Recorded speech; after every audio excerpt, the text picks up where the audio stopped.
Hello, beautiful soul, and welcome to the Little Reader's House. I'm the Little Reader, given name is Amanda, and it is a pleasure and an honor to have you in the house.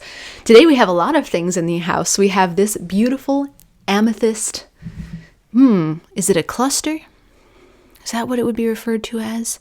A beautiful gift from the year that I received a certification in meditation teaching, which I had the pleasure of learning with my teacher David G. and a intimate group of gorgeous souls, and this was a gift during that time. So it's a beautiful reminder to me of the power that lies within. Other things that are joining us today: the sound of construction. You will hear it outside. It's a beautiful thing. It's the world expanding while simultaneously being destroyed. A poetic paradox. And then finally, what else will be joining us is the sound of one of the neighborhood children who is playing with their parent right outside my window. Also beautiful in its own way. So if you hear any of those things or see this, you know, you are not alone. I am here with you. You know, it's all good. So, how are you doing, beautiful soul? How's your heart? How's your connection to the realm of mind?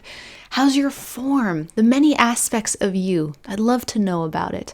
I love to connect with you. I love to see you. I love to feel you. And it's an absolute honor to hold presence and space with your beautiful soul. So please feel free to connect with me down below. Every interaction is a nectar, darling, for me. So Spirit,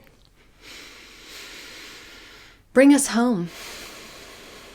Why are we sitting here today? What is the message that you would like to deliver to the collective, to the beautiful soul who's watching, using me as a vessel, using me and this? Hello, Spirit? Boop, boop, boop, boop. Are you there?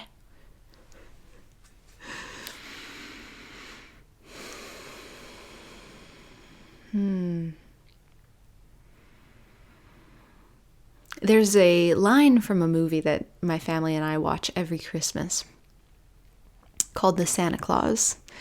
And it is a character telling soon-to-be Santa that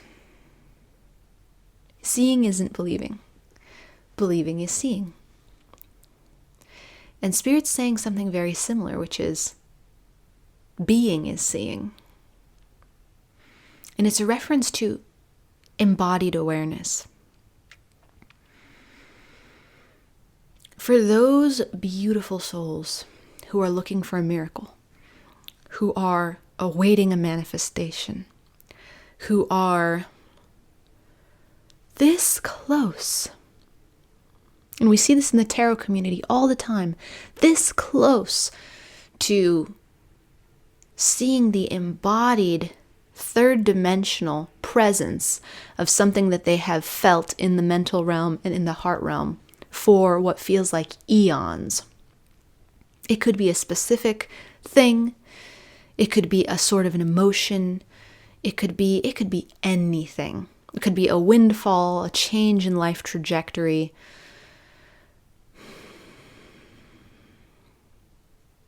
Being is seeing, Spirit says.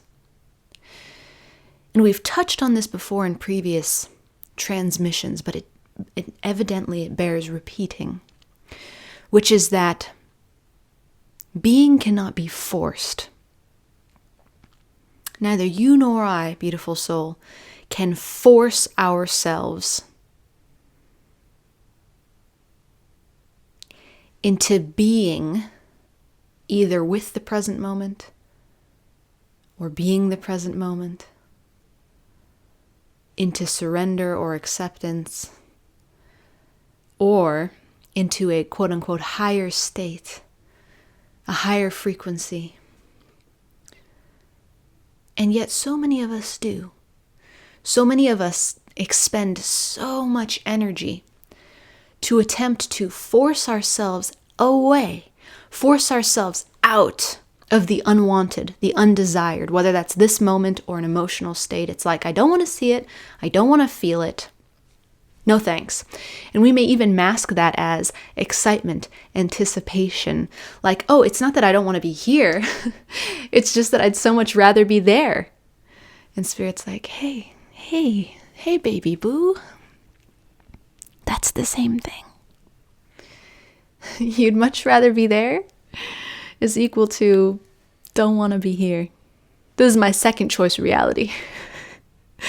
But Spirit is saying, beautiful soul, if this moment were your second choice reality, you wouldn't be in it, baby.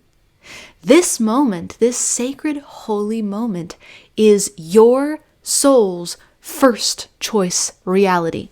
That is why the divine awareness that is animating your life force right now is in this present moment, looking at either a computer or a television or an iPhone or, maybe some super cool futuristic form of technology. That is why your awareness is here, because this is your first choice reality. Being is seeing means that the more you can be with all that is as it is, not forced, not gritting our teeth until they crack. It's a practice. The more we can be with that which is, the more we will see why that which is ising the way that it is. Someone write that down. Hey, can you write that down for me? No. Doesn't use pens. It's fine. It's all good. It's all good. Being is seeing, beautiful soul. Being is seeing. If you want to understand why, let's stop escaping the present moment. If we want to understand how to get from A to Z, also known as how to get away from where I am now, let's stop escaping the present moment. If we want to understand where am I? Where is my awareness right now? We can't be in the process of escaping the present moment. We have to come correct, come complete, come whole, and show up right here, right now. However that feels. And the odds are the more we resist the present moment and the more we get into the habit of resisting the present moment, the more not delectable the present moment is going to be to savor the flavor when we bring our awareness back into it. Spirit completely understands. Spirit completely understands. And Spirit doesn't judge that. That's part of the expansion journey. It's like taking a semi-permanent vacation away from your home and then not paying utilities. Or maybe paying utilities but leaving some house guests there who are not being checked on. You come back to the house after the vacation, which was meant to be very brief and ended up being very long, and you discover that the house is unrecognizable. And even if you were checking in, via the occasional call or maybe some spectacularly concealed camera monitoring systems, it still isn't the same as embodied presence in that house. It is not the same. So, putting that in terms that are relatable to a soul like me, Spirit, if I am running away from the house of myself, the feelings I'm feeling, the truths that are in my heart about how much my reality does or doesn't resonate with my soul's calling, if I am running away from unpleasant pains, aches, symptoms of dysfunction or imbalance in my physical body, things I would rather prefer to ignore so that I can focus on how good it's all going to be in the future. When I bring my awareness back in, when I finally decide, okay, Spirit, you convinced me. You sold me on it. All my power's in here. All right, let's check it out. Ooh! It's going to be roughums, a reality check of sorts, to come back to an abandoned house. But just like coming back to an abandoned house, with devoted presence, that house can be revamped, remodeled, cleaned, loved, furnished, decorated, a place that you don't even want to take a vacation from. You're like, take a vacation. I love this place. I wouldn't leave this place. I mean, I might go check out some other places, but this is where I want to be. You are home, beautiful soul. You are home in more ways than one. You're home right now. There's no getting away from this present moment. And you are home to spirit, to awareness, to yourself, which happens to be both of those things. So, being is seeing. If we want clear sight, if we want a 30,000-foot view, not about anyone else's life, because Spirit says that's easy to see.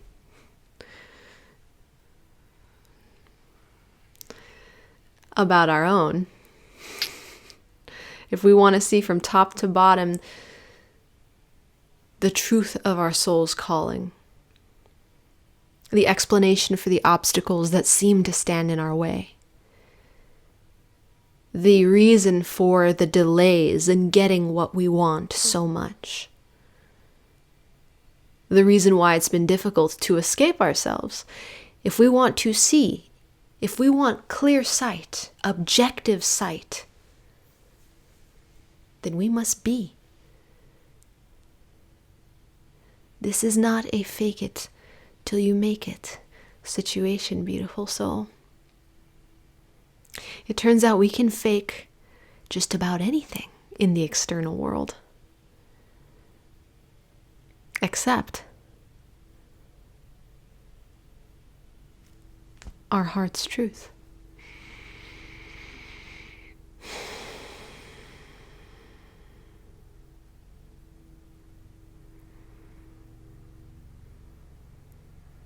This is a practice. This is an art.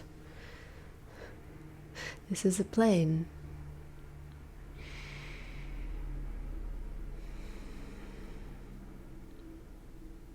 Seeing is being means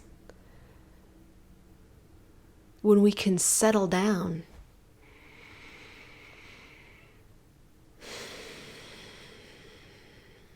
when we can bring our awareness into the truth of the present moment,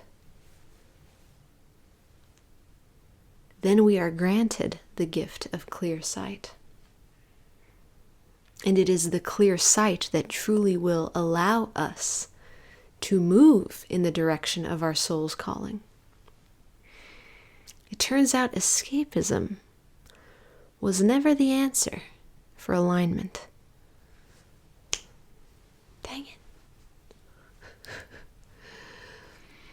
And we can check out every realm there is. We can check out the realm of mind, which most of us are addicted to. We can check out the realm of marijuana. That's the realm. We could check out the realm of physical pleasure. Like, how much pleasure can I give this body? And then I'm just going to invest all my awareness in that because pleasure, good. We could check out the realms of other substances, alcohol. Back in the realm of mind, there are so many subcategories. We've got entertainment. We've got anxiety. We've got fantasy. We could check out the astral realm, get lost in our dreams. We could check out the realm of magic.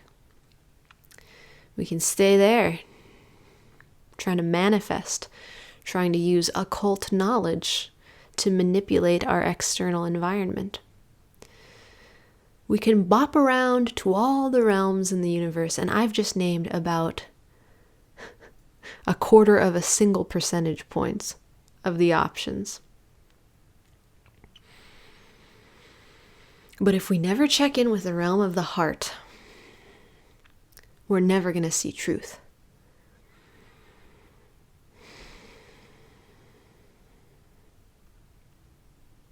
We will see, like Alice in Wonderland, signs pointing us in seemingly contradictory directions. Sometimes all the signs will align and we'll be like, oh my gosh, synchronicities, I'm on the right path, I'm on the way. Why do I still not like it? But as long as we have questions, and as long as we're seeking answers to those questions in realms like the mind, or substances, or pleasure or pain of the body, we can get along, but we can't get the truth. And the truth, I just heard the truth, shall set you free. Wow. The truth shall set you free. The truth is in the realm of heart. This is direct connection to source. This is direct connection to soul. And it turns out that it takes some soul searching and some source honoring to find the direction, to get the questions answered. Why am I here? What am I doing? How do I do it? Help. It's here. Here. Otherwise, it's a very round, circuitous journey of attempting to get somewhere, and it's kind of like doggy paddling in an endless pool that has a motor that's pushing you away from the wall at a faster rate than we can paddle. And sometimes we'll have what's called an epiphany, and we paddle very close to getting out of that pool. But then the motor, somehow it just ramps up and we're back to paddling. And it turns out that spirit itself is driving us to the realm of the heart. Spirit itself is the one who has orchestrated the option of all these realms, which we have, as we talked about in a couple of transmissions ago. We have the free will of putting our awareness into whatever realm we want. We have complete control over our awareness. Yes, most of us could brush up our practice in moving that awareness from place to place, because we don't even know that we can do that, most of us. But we do have the ability to shift our awareness to every realm. And spirit has no issue with our adventure, with our exploration, with our curiosity. In fact, spirit loves those things. Spirit would love to see awareness in every realm, conscious, present awareness. But right now, our awareness is kind of haphazardly sprinkled, and we let the realms that pull on us dictate where we put our awareness. Now the mind, it pulls so hard. So we're like, okay, I'll live there. I'll see everything through a lens of judgment and past and my personal opinions and experiences. Yes, and through my intellect. That's where I'll live. For others of us, substances do pull on our awareness. They're the most attractive. They're the most enticing. So we go in that direction. I will go into the realm of marijuana. Yes. And I will stay there as often as I can. I will do whatever it takes. That's the dimension where my awareness will reside. Still others of us, all about the form. And that's okay. Once again, spirit is saying, yes, explore. But can we explore it consciously?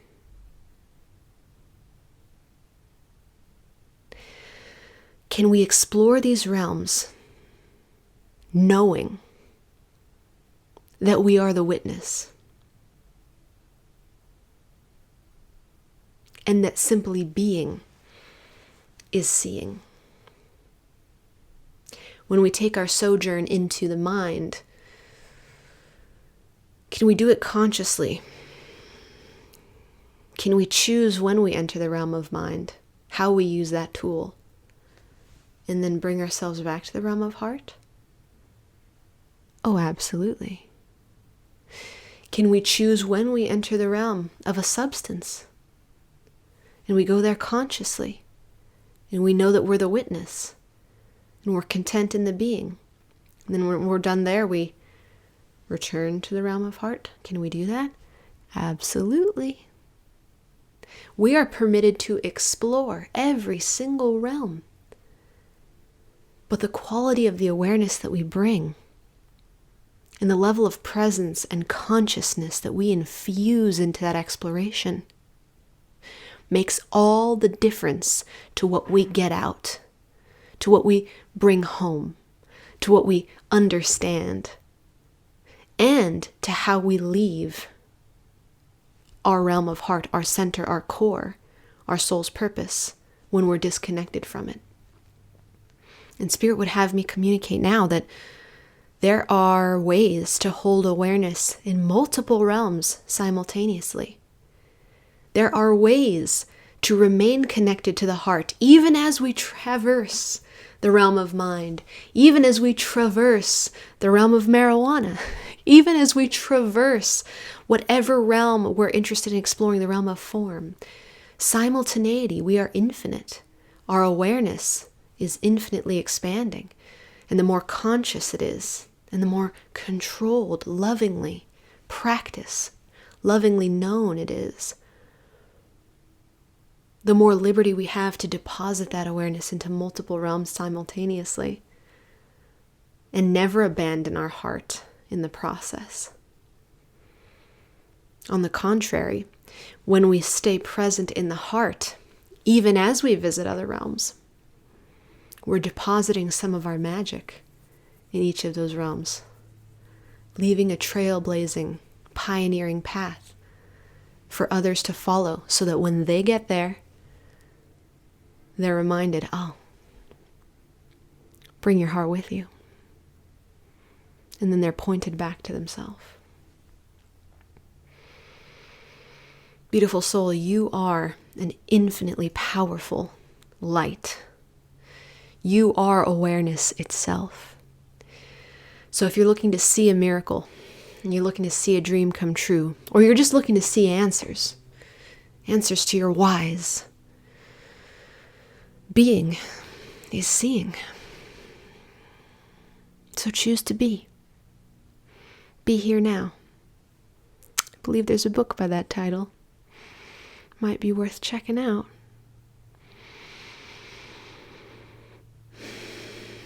Be here now. And understand it's a practice. Harnessing the power of your awareness, it's so mighty. And nobody's taught us. We can't expect that in a moment, complete enlightenment falls on our head. Now, I didn't say it couldn't happen, did I? But we can release our expectations, because part of accepting the present moment is to know that everything is divine, even the so-called obstacle that we believe is separating us from whatever final goal we have in our mind. So, Spirit asks that just for today, can we witness? Can we lovingly witness? Whatever arises, whatever has arisen already, whatever the truth is about this present moment, can we lovingly witness it? Can we see it and adore it? Can we be with it, hold presence with it, hold space with it? If we can, then we will be granted the gift of an answer. Of the answer. Whatever that means to you, beautiful soul. And that is where we are leaving it today. It's been an honor and pleasure to hold space with you. Until I see you again, hopefully tomorrow, I am sending you all the love I've got. If this would be helpful to someone that you love, share it with them. Who knows? Maybe we could just all love each other sometimes. I know I love you. Bye for now, beautiful soul.